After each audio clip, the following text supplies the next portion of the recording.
बाढ़, बारिश, तबाही, कुछ ऐसी ही तस्वीरें हर जगह देखने को मिल रही हैं। लोग डरे हुए हैं, लोग सदमे में हैं और कहा जाता है ना कि कई बार ऐसे तस्वीरें आती हैं कि आप दूर से बैठे भी डर जाते हैं।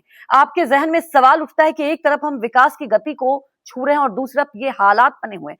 और इस बार जो बाढ़ बारिश की तस्वीरें आ रही हैं वो वाकई डराने वाली है। और पंजाब चर्चा का विषय बना हुआ है, राजधानी दिल्ली भी इनफैक्ट चर्चा का विषय बना हुआ है।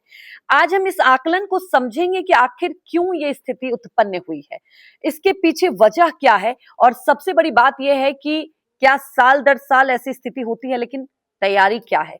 क्या वाकई जो हमारे जनप्रतिनिधि हैं, मैं किसी एक पर सवाल नहीं उठा रही, क्या उनके जहन में इसके लिए कुछ तैयारी है?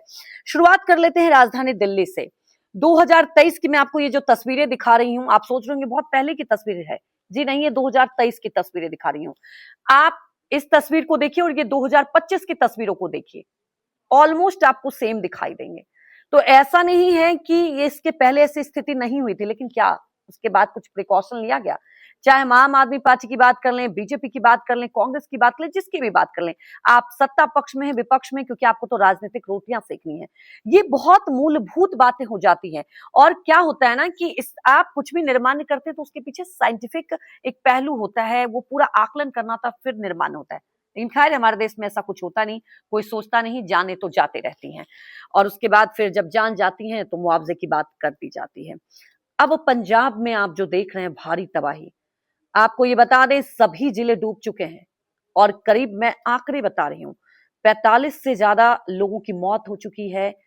कई गांव डूब चुके हैं। जी हाँ, 1000 से ज्यादा गांव डूब चुके हैं। इमेजिन करिए, पंजाब जो कि माना जाता है कि हमारे देश की तरक्की में बहुत बड़ा योगदान है, इकोनॉमी में बहुत बड़ा योगदान है, क्योंकि किसानों की बात होती है, कृषि प्रधान राज्य है, वहां खेत खलिहान की बात करती है। कहीं खेत दिखाई नहीं दे रहा। आपको क्या लगता है कि इसकी भरपाई इतनी आसानी से हो जाएगी? जी नहीं, ऐसा नहीं होगा।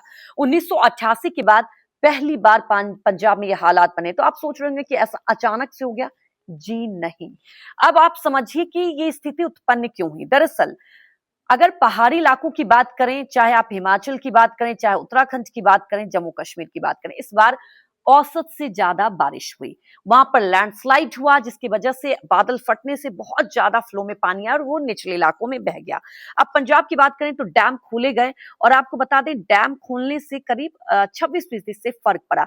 लेकिन सवाल उठता है कि डैम खोले गए, क्या उसके लिए कोई तैयारी की गई? 70% की बात करें तो बारिश से असर हुआ है और 30% की बात करें डैम खोले गए।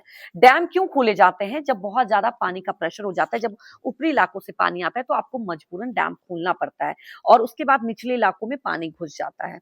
अब इस बार क्या हुआ ना कि दक्षिणी और पूर्वी दोनों की बात करें तो एक साथ बारिश हुई, जिससे इतना इम्पैक्ट हुआ। और आपको ये भी बता दें कि इस बार अगर आप बात करें नॉर्थ रीजन में 26.5%, जी हाँ, 26.5% बारिश दर्ज की गई। अब आप कहेंगे कि ठीक है, भारत में तो इतनी टेक्नोलॉजी, अब हम विकास की राह पर बहुत आगे बढ़ गए, तो क्या हमें अवेयर नहीं था? अवेयरनेस था, लेकिन कहते हैं ना कि कोई तैयारी नहीं। आप देख सकते हैं तस्वीरें जो सामने आ रही हैं, डराती हैं। सब जगह पानी घुस चुका है, लोगों को वहां से हटाया जा रहा है, एनडीआरएफ एसडीआरएफ की टीम लगी हुई है। लेकिन कल सुप्रीम कोर्ट ने एक बहुत सख्त टिप्पणी की है। सुप्रीम कोर्ट ने कहा कि जो विकास हो रहा है, आपको पर्यावरण के साथ संतुलन बनाना होगा। ये बहुत बड़ी बात है। ठीक है, सब जगह सड़कें जा रही है, कनेक्टिविटी हो रही है, लेकिन पहाड़ों पर जो कनेक्टिविटी हो रही है, आप ये समझ नहीं सकते कितने बड़े आप डेंजर को बुलावा दे रहे हैं। जब वहां पर बड़ी बड़ी मशीनें चलती हैं तो पहाड़ दरक जाते हैं और उसके बाद ही ऐसे मौसम में बारिश की वजह से लैंडस्लाइड होता है। पहाड़ों में पहले भी बारिश होती थी, लेकिन लैंडस्लाइड इतनी ज्यादा नहीं होती थी। और यही वजह है कि आपको बता दें कि निचले इलाकों में भी इतना इम्पैक्ट हो रहा है। सुप्रीम कोर्ट ने साफ तौर पर केंद्र सरकार को लेकर यहां पर आपको बता दें कि निर्देश दिया और तरीके से थोड़ा सा सख्त टिप्पणी भी की है और आपदा प्रबंधन विभाग को भी सख्त टिप्पणी की है कि आखिर जो तस्वीरें आ रही हैं, जो मीडिया में तस्वीरें देखने को मिली कि कैसे बड़ी बड़ी यहाँ पर लकड़ियों के कीले दिखाई दिए, वो बह रहे थे, ये अच्छे सिग्नेचर नहीं है।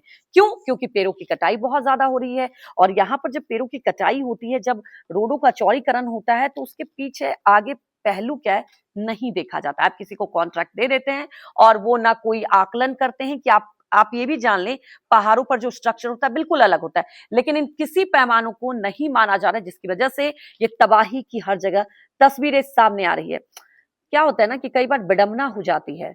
हमारे देश में सांसद समोसे के साइज की बात कर लेते हैं। अभी मानसून सत्र चल रहा था, एक ही मुद्दे को लेकर हर दिन कहीं ना कहीं विरोध हुआ, एसआईआर को लेकर। ठीक है, ऐसे मुद्दों को लेकर बात होनी चाहिए, लेकिन इन मुद्दों को लेकर कोई प्राथमिकता नहीं दी जाती है।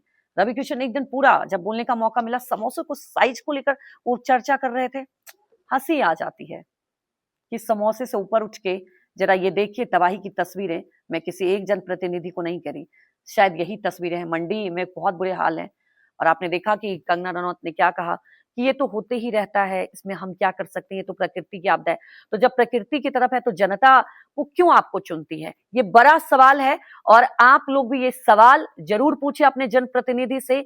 और मैं ये कहूंगी कि वीडियो ज्यादा से ज्यादा शेयर करें और मुखर तौर पर अपने हक की बात करें, और ऐसे सवाल और ऐसे मुद्दों को आपका भी हक बनता है उठाने का।